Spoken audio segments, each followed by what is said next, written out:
Have you ever, tried so incredibly hard to make a good impression on someone or, get them on your side that you ended up doing the exact opposite? Oh, man. Yes, I think we all have. Right. It is the worst feeling. You're just trying to be helpful and you end up pushing them completely away. It really is. It's like a universal human experience. It totally is. Well, welcome to today's deep dive. We're getting into something really special today. We are unpacking this fascinating set of notes on interpersonal dynamics and the psychology of communication. Yeah, it's a brilliant, really concise look at human behavior. It is. And our mission for this deep dive is to explore this subtle, totally misunderstood art of winning people's goodwill naturally. Which is so much harder than it sounds. Oh, for sure. We're going to look at why our default methods of communicating, the ones we honestly think are helping, actually push people away. And more importantly, how a few really simple shifts in perspective can transform our words from, tools of control into genuine invitations for connection. I love that framing. Yeah. Because it really is about moving away from control. Exactly. So, okay, let's unpack this. The source material uses this incredible analogy right off the bat. Imagine you're in an alley and you see this stray cat. Best analogy ever, honestly. Right. It's this tiny, timid, scruffy little thing, and you really want to pet it. You want to give it some affection. You have the best intentions. The purest intentions. So you run right at it, hands outstretched, practically screaming, "I love you, let me be your friend." So we all know exactly what happens next. Obviously. What is that cat going to do? It is going to bolt up the nearest tree. It's gone. You terrified it. And today, we're looking at why we do the exact same thing to our coworkers, our friends, and our partners. It's such a fantastic visual because it perfectly captures the central paradox of human connection, The harder you aggressively pursue someone's goodwill, the faster they just energetically back away from you. Yeah, it's like a repelling magnet. Exactly. We try to capture goodwill. We push our ideas. We rush to fill silences, or we offer this barrage of unsolicited advice, all because we think we're being helpful. But to them, we're just the giant running down the alley screaming. Right, and you can actually hear it in the way we speak when we're in that mode. Mm-hmm. The mechanics of it are fascinating. Oh, like our tone of voice. Yeah, the vocal tone. When we are pushing for an outcome, our pacing gets rushed. Our pitch naturally goes up. We sound urgent. I definitely do that. I get this high-pitched, fast-talking thing going when I'm anxious to get a point across. We all do. Yeah. But neurologically, high-pitched, rushed speech triggers defensiveness in the listener. It literally signals a lack of safety to their nervous system. Wow. So our voice alone is putting them in fight or flight. Exactly. But if you contrast that with a lower, calmer register, slowing down the pacing, that inherently invites connection. It tells their brain, hey, we're safe here. I want to push back on this just a little bit, though, because, it's incredibly counterintuitive. It really... Our society totally rewards action. We are raised to be go-getters. If you want something, you go get it. You make the pitch, you close the deal. The whole hustle culture mindset. Yeah. If you just sit back and put out a little saucer of milk in the alley and wait, doesn't someone else just swoop in and steal the opportunity? That is the big fear, right? Yeah. But what the source emphasizes here is a core truth. True goodwill is invited. It is never captured. Invited, not captured. Yes. You can capture compliance, sure. You can force someone to do a task through pressure. But goodwill, that requires creating a safe, comfortable space where the other person naturally wants to lean in. They have to choose to step forward. That makes total sense. It's like planting a garden so the butterfly wants to land there rather than swinging a net around. Perfect way to put it. So how does this stray cat theory actually hold up when there are real high-stakes deadlines? It's easy to be patient in a garden, but what about the workplace? Ah, the workplace, where patience goes to die. Exactly. So let's look at the first real-world scenario from the sources. Picture this. You're at work, and your colleague Sarah is late with a report. A tale as old as time. Right. And you desperately need this report because you have a huge meeting at 4 p.m. The pressure is on. So I'm going to play devil's advocate here. The default response most of us have is to shoot off a message like, "Hey Sarah, I need that report by 3 p.m. because my meeting is at 4. Let me know when it's done." Standard corporate speak. Yeah, and honestly, isn't that just being clear and honest? Why is that a bad thing? I don't have time to put out a saucer of milk. I just need the PDF. What's fascinating here is that, yes, it is honest, but it is incredibly transaction heavy. Transaction heavy, okay. Yeah. When you send a message like that, especially if you say it in person with that rushed, urgent tone we talked about, It completely ignores whatever pressure Sarah's under. Oh, right, because she might be having a terrible day. She might be putting out 5 other fires. And your message basically says, your sole function in this moment is to fulfill my need. I'm treating her like a vending machine. Report goes in, meeting happens. Exactly. And that triggers resistance. But the source provides this brilliant alternative phrasing.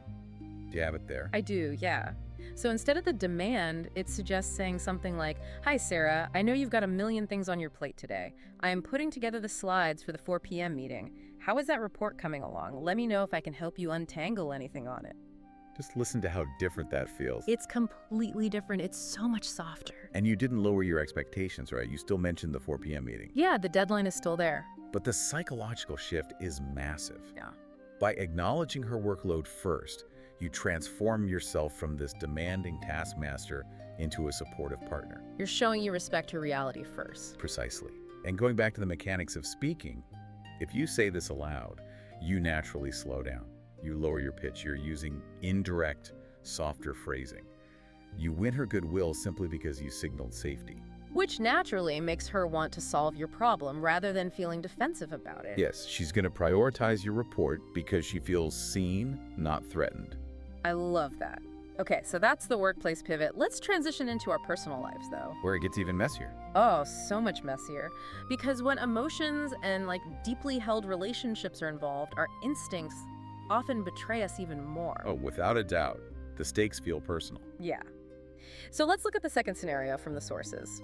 Say a really close friend comes to you and they passionately announce they want to quit their totally stable job to open an artisanal bakery. The classic pivot. Right. And the logical, protective part of our brain instantly flares up. I instantly want to say, whoa, are you sure? Bakeries have a huge failure rate and the economy is super unpredictable right now. Which comes from a place of love. You don't want them to get hurt. Exactly, I'm trying to protect them. But the text says this is totally the wrong move. Why? If we connect this to the bigger picture of how our brains work, that protective logic completely backfires. It immediately deflates your friend's excitement. It pops their balloon. It really does. Yeah. They're coming to you operating from their limbic system, the emotional, vulnerable part of the brain. They're sharing a dream. And I'm hitting them with a spreadsheet. Yes. You're responding from your prefrontal cortex, the pure logic center. It's a total mismatch. And because they are in that vulnerable emotional state, your logic doesn't feel like protection to them. What does it feel like? It feels like an attack. It puts them on the defensive immediately. Oh, man. So now they have to defend their dream instead of just sharing it with me. Exactly. You've killed the goodwill in the conversation before it even started. Okay, so the source offers a 2-step method to handle this better. Step 1 is validation. Crucial step. The better approach, it suggests, is saying, that sounds like a massive adventure. What inspired you to take this leap? Notice how that shifts the energy. It really does. It shows that I care about their joy, not just their logistics. You're holding space for their emotion. You're sitting in the alley with a saucer of milk, letting them come to you. And here's where it gets really interesting in the source notes. Step 2 is curiosity, but it's heavily dependent on timing. Yes, the timing is everything here. The text says that only after they feel heard and safe do you gently ask about their plan for the tough first months. Right. You don't ignore reality. You just sequence the conversation correctly. So I let them talk about the vision, I validate it, and then maybe I say, so how are you thinking about navigating those tricky first few months of overhead? Yes. And because you used that softer phrasing and you waited until they felt safe, they won't get defensive. Because they know I'm on their side now. Exactly. The friend will actually gladly answer those difficult logistical questions now, because your approach was rooted in genuine curiosity, not criticism. That is such a subtle but powerful distinction. Curiosity versus criticism. It changes everything. You can ask the exact same question, but if the foundation is curiosity and empathy, it's received as support. And it all comes back to, stepping out of our own need to control the outcome. We just want to fix things for people. We do. We want to manage the risk. We want to ensure compliance. But human beings aren't projects to be managed. No, they're not. So looking at everything we've talked about, the overarching theme here is incredibly clear. How would you summarize it? Well, winning goodwill isn't about manipulation. It's not about like using clever conversational tricks or hacks to get people to do what you want. Definitely not. It is simply about the sincere willingness to see the world through another person's eyes for a second. It's treating words as mirrors of understanding rather than tools of control. And when you do that, people genuinely want to support you. That is the ultimate antidote to these exhausting, transaction-heavy relationships we all get stuck in. It really is, just pausing long enough to see them. And that pause, that literal moment of silence before you react, is where all the magic happens. Which brings me to the final thought for today. For you listening right now, next time you feel that urgent need to push your point or, offer your very logical advice, try pausing. Just take a breath. Yeah. Yeah. What might happen if, in that silence, you actively searched for their perspective first, before you spoke a single word? What if you just stopped running and let the cat come to you? I love that. It's something to think about today. Thanks for joining us on this deep dive, and we'll catch you next time.